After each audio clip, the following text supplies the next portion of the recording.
Salut toi, j'espère que tu es en forme. On va poursuivre aujourd'hui avec les 3 derniers critères d'un bon objectif. J'espère que tu es prêt, on y va. C'est vraiment hyper important de prendre le temps de clarifier ton objectif. Comme j'expliquais hier, ça va représenter peut-être 70% du travail, mais au final, tu auras une route qui est quasiment toute tracée pour atteindre ton objectif. Je vais citer Abraham Lincoln pour illustrer ça. Il dit que l'on me donne 6 heures pour couper un arbre, j'en passerai 4 à préparer ma hache. Et c'est exactement ce qu'on est en train de faire avec ton objectif. Les 5 critères dont je t'ai parlé hier, c'est vraiment le premier stade à passer.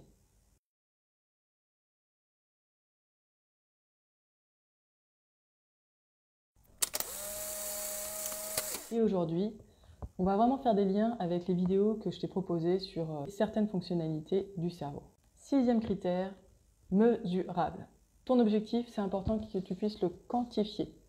Combien de fois par jour, combien de kilos, combien de centimètres de tour de taille, passer de 10 cigarettes à 5 cigarettes. Bref, tout ce qui peut se mesurer peut progresser. Critère numéro 7, positif.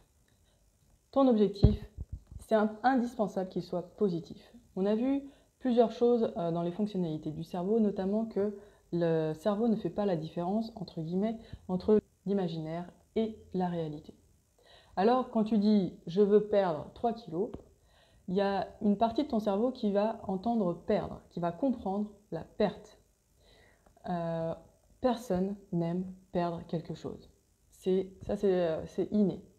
Alors, autant transformer ton objectif pour y trouver du gain. Par exemple, tu transformes en « je m'allège de 4 kilos » ou alors « je suis de plus en plus légère » ou encore « je gagne en légèreté, en tonicité ». Positif également, avec la vidéo numéro 3 sur laquelle je vais m'appuyer, c'est que le cerveau, il a vraiment du mal avec la négativité. C'est pas quelque chose qui est naturel. Il faut qu'il fasse un micmac pour comprendre que c'est pas ce qu'il faut faire. Donc autant aller droit au but.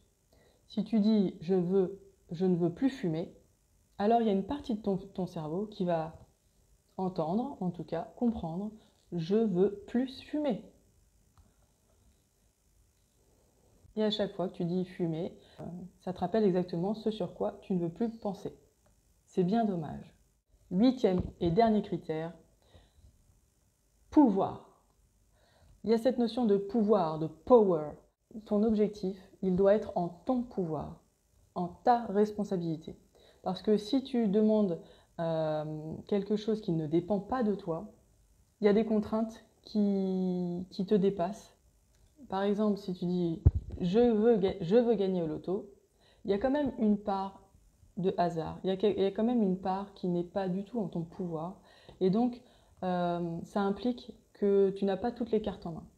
Alors, je t'invite vraiment à essayer de trouver un objectif dans lequel tu as le plus de pouvoir possible, dans lequel tu as une notion d'autonomie et dans laquelle tu peux avoir confiance.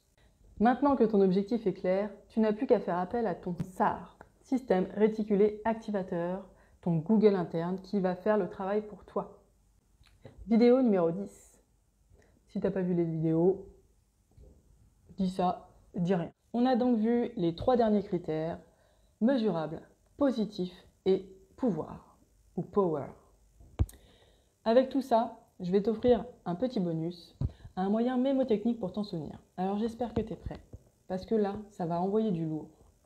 Le moyen mémotechnique pour se souvenir des 8 critères, eh bien, c'est cadeau. Stade MPP.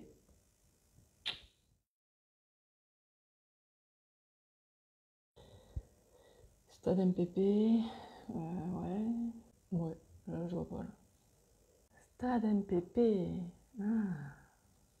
non, je comprends pas. Il n'y a pas besoin de comprendre en fait. Un moyen mémotechnique, c'est juste une façon de s'en rappeler. Donc tu peux mettre une intention, le stade MPP. Stade MPP. Pour passer ton objectif, il faut passer le stade MPP. Normalement, je l'ai assez répété pour que tu aies commencé à l'intégrer. Parce que s'il y a bien un truc pour apprendre, c'est la répétition. Voilà, je te laisse avec tout ça. Il y a du boulot. Il faut savoir que quand je fais du coaching, Cette part de clarification d'objectifs est vraiment primordiale avant de se lancer. J'espère que tu vas pouvoir retirer des pépites de ces vidéos.